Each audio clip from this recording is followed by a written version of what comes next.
Hey there, welcome to the channel. In this video, I'm excited to share with you how to get started using Cline, which is another AI coding agent that you can use to build fully fledged web apps and whatever you want. I've got the website pulled up here for ClineBot.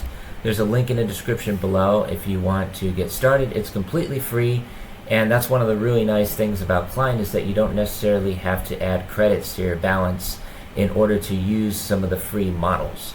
So in order to get started, all you have to do is just click on Install Cline, and you can choose which IDE environment you want to use. Could be VS Code, Google Anti-Gravity, Cursor, Windsurf, or you can also just install it locally to run on your command line. As you can see here, all you need to do is run this one-line command, npm-i-g Cline. So if I want to go ahead and do that, I could just come over here and type that one-line prompt. It will install Cline, which is actually already installed on my computer, as you can see right here. All you have to do is run it in the command line, and then what this is going to do is open up in your local host environment. So this is just running on my local machine. As you can see, I've already started using it to write blog articles for my website, which is over here. You can see all the blog articles, and I'm writing these using AI tools. So they're fully optimized for SEO and GEO, Generative Engine Optimization, which is what you're going to need to do to show up in AI search results. And really nice thing about Cline is that you can basically spawn as many tasks as you want. So I could also tell it to optimize all blog articles for GEO and ask any questions. So it's going to be able to just start that new process. As you can see here, it's started it and it's in progress, and it's just going to start running right away. While this is running, I'm going to show you how to install Cline in your IDE. In this case, I'm using Google Anti-Gravity, and as you can see, I've actually got Claude code running alongside ChatGPT Codex. And on the left over here, I have Cline. So I can use as many of these tools as I want. In order to install Cline, all you have to do is go to extensions, and then you're just going to search for Cline and install this one right here. And then once it's installed, you can just start running it right away inside the IDE. And now we can just start running prompts over here inside Google Anti-Gravity. So in this case, it's asking a question, qualifying question. What would you like me to help you with? I can assist you with analyzing or modifying files in the YouTube Analytics platform, running commands, or any other development task. So I'm just going to say continue, and we'll see what it comes up with. In this case, I'm using a free model, so you can choose any of these, and then you can obviously also choose from any of the paid models like Claude Sonnet, GPT-5.3 Codex, Gemini, whatever you want. But in this case, I don't really want to add credits to my account. If I did want to do that, I can click on View Billing and Usage, and then we can see that I actually have negative credits right now.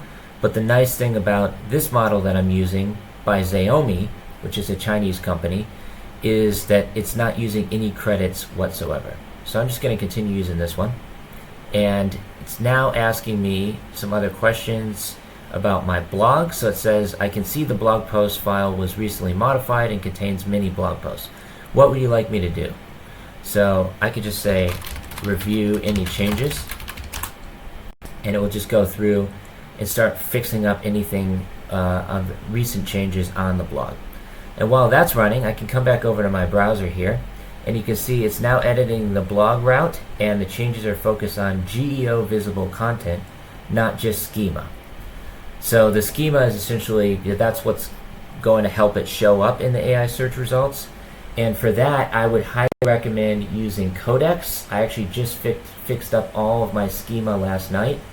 And the nice thing about ChatGPT Codex is that it's really fast, and it will just continue asking if you want to optimize anything. So you just say, okay, yeah, keep going, and then it will fix up all of the schema in this particular case. So I don't really need to do that again.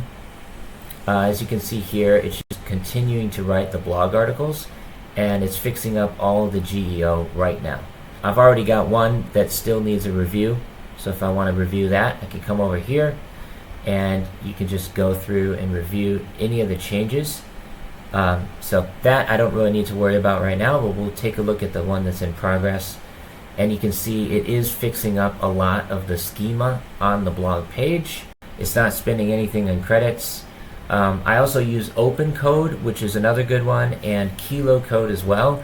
They're always coming out with new AI coding platforms, and this is just the latest one that I'm testing out. And I decided, why not make a tutorial showing others how to use it as well. So if you're getting value from this video, please go ahead, subscribe down below, and let me know if you have any questions in the comments. With that being said, let's come over to the docs as well. And you can see they have a quick start guide here. They also have an explainer section on what is Cline. And you can also build a very simple first project here as well. So in this case, they're just building a to-do app, which is in a single HTML file.